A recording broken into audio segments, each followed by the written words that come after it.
ब्राह्मणों को या कुछ प्रसिद्ध क्षत्रियों को ही शिक्षा देती थी, बाकी को वंचित रखती थी।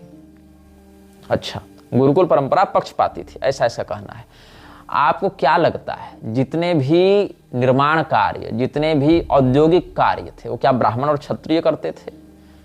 और जितने भी आप 99% कारुकर्म देख लें, जितने भी ज्वेलरी सेक्टर्स हैं, रथ निर्माण के ऑटोमोबाइल सेक्टर्स थे, जितने भी हथियार के इंडस्ट्रीज थे, जितने भी वास्तुकला के थे, वो क्या ब्राह्मण और क्षत्रिय बैठकर बनाते थे? नहीं, शूद्र बनाते थे। वैश्य उनका मैन्युफैक्चर करते थे, उनको मैन्युफैक्चरिंग देते थे, क्षत्रिय उनको सुरक्षा देते थे, ब्राह्मण उनको शिक्षित करते थे।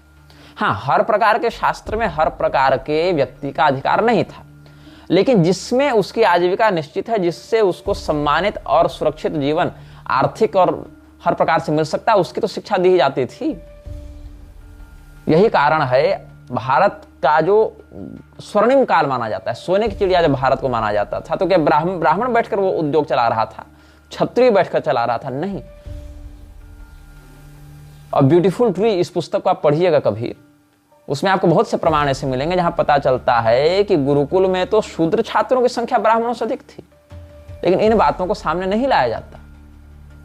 हर प्रकार के व्यापार में भी तो हर प्रकार के वर्ण का अधिकार नहीं है। ब्राह्मण ने स्वयं को ही शासक क्यों घोषित नहीं कर दिया कि हम ही राज्यासीन होंगे? क्यों नहीं कर दिया? क्षत्रियों को ही शासक के रूप में क्यों चुना गया? हाँ, क्षत्रिय के अयोग्य होने के अभाव में आपाततः ब्राह्मण शासन का अधिग्रहण कर लेता है वैकल्पिक रूप से, ये ठीक है, लेकिन मुख्य जो है शासन कर वो क्षत्रियों का क्यों है? ब्राह्मण ही खुद को बना देता ना, अगर पक्षपाती होता तो।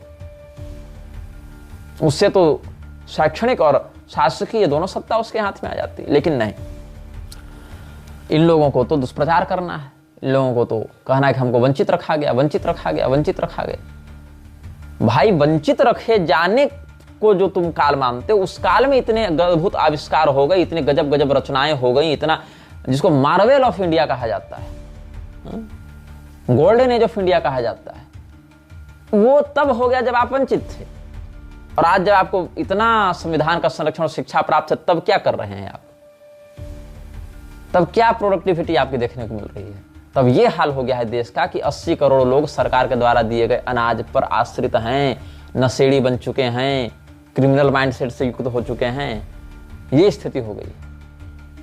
अस्तु।